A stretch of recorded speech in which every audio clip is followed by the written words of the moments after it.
Good day! This is Chan of Chan Limited Life at first video natin this 2025.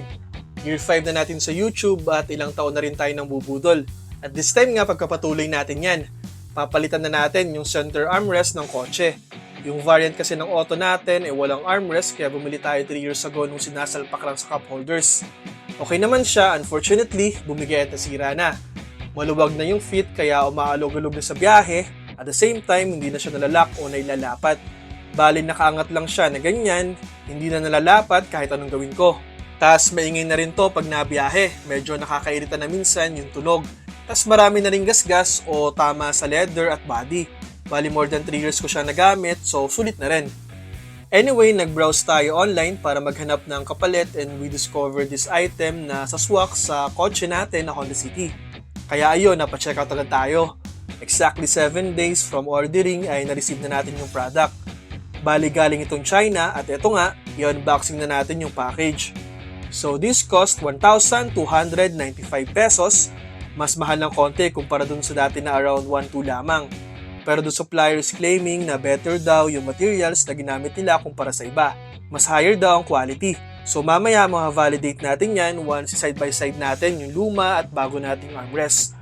Ito yung laman ng box, merong cable wires para pwedeng mag-charge ng phone. Pero I don't think gagamitin natin to. Ayaw ko kasi ng may mga wires na pakalat-kalat sa cockpit. So eto lang ang laman ng box, majority ay hard plastic except yung pinakang cover o yung patungan ng braso o siko. Again, 1,295 pesos natin to na score sa Lazada. Side by side comparison na tayo. Old versus new armrest. Basically, same size siya, halos same na same talaga except yung leather materials, medyo iba na konti ang shade ng kulay. Tas mas malalim yung container ng bago kaysa dun sa dati kong gamit. So mas marami tayong may lalagay dito. Mukhang tama yung claim ng seller, ramdam kong mas makapal at mas premium yung leather nitong bago. And so far nga, pasado siya. So dahil hindi naman natin ikakabit yung wires, napakasimple lang na installation nito. Need lang natin idikit yung mga pampasikip para mag-swak yung armrest dito.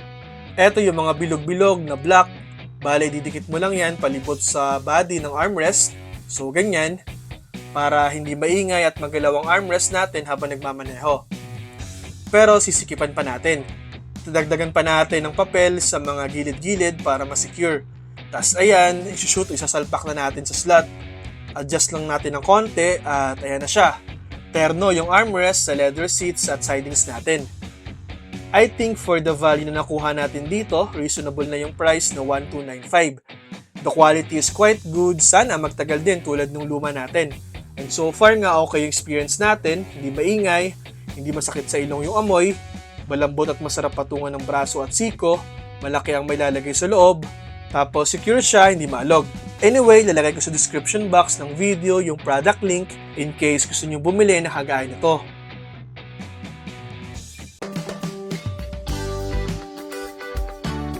Ayun lang!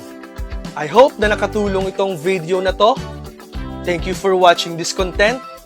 Don't forget to like and subscribe sa ating Chan Limited Life YouTube channel and follow my Facebook and TikTok accounts for more related contents. Hanggang sa susunod mga ka-Chanli! Drive safely! Ingat!